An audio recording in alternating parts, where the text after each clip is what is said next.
그리고 우리가 한 가지 살펴볼 이슈가요. 1인 가구가 520만 가구다라는 뉴스가 있었습니다. 인구 이 구성 자체가 지금 이처럼 바뀌어가고 있다라는 것을 생각을 해본다면 이에 맞는 또 투자 전략도 한번 생각을 해볼 수가 있을 것 같은데 예, 지금 어떻습니까? 뭐 시장이 사실은 매파적인 부분 그리고 비둘기파적인 부분 이 부분에 의해서 변동성이 크게 확대되고 있는 변동성이 지속되고 있는 그런 상황들 속에서 추석을 전후해서 시장 내에서 과연 어떤 쪽에 우리가 소위 말하는 니치 마켓을 좀 공략을 해보면 그리고 앞으로의 트렌드를 좀 새롭게 쫓아가다 보면 전혀 예상치 못했었던 아니면 이미 준비되었다라고도 할 수 있겠지만 이런 확고한 어떤 그 수익률을 만들어갈 수 있지 않을까라는 그런 생각입니다.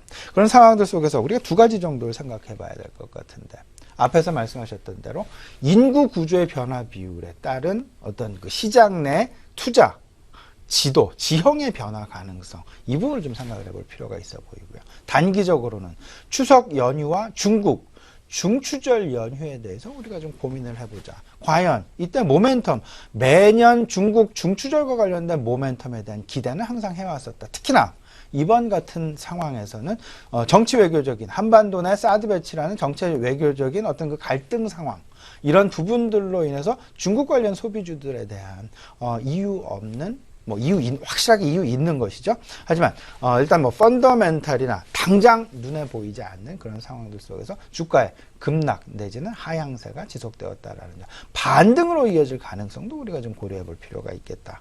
추석 전후한 어떤 그 시장 내 좀 단기적인 관점 그리고 전체적인 시장의 뷰를 좀 만들어 가자라는 쪽에서 이 두 가지를 좀 말씀을 드려보고 싶은데요. 지금 현재 1인 가구 이미 520만 가구 넘었다라고 정리가 되고 있습니다.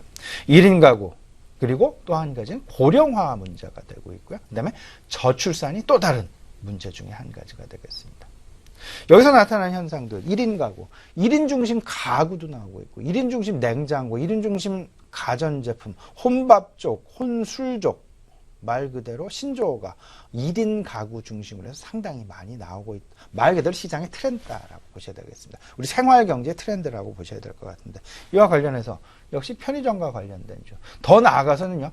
포장 용기와 관련된 왜냐하면 포장 용기들이 조금 더 작아지고 작게 만들다 보면 포장 용기가 조금 더 많이 수요가 더 증가할 수밖에 없는 그런 상황들이 도래할 수밖에 없다라는 그런 현상 생각을 해두시면 좋을 것 같고요.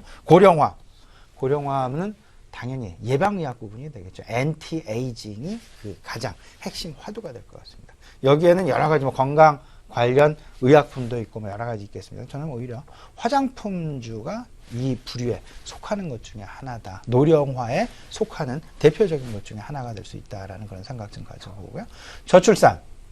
과거는 이제 한 2명, 3명 가구에 이제 그 애들이 있었을 때는 교육, 평생 교육시키고 대학 교육.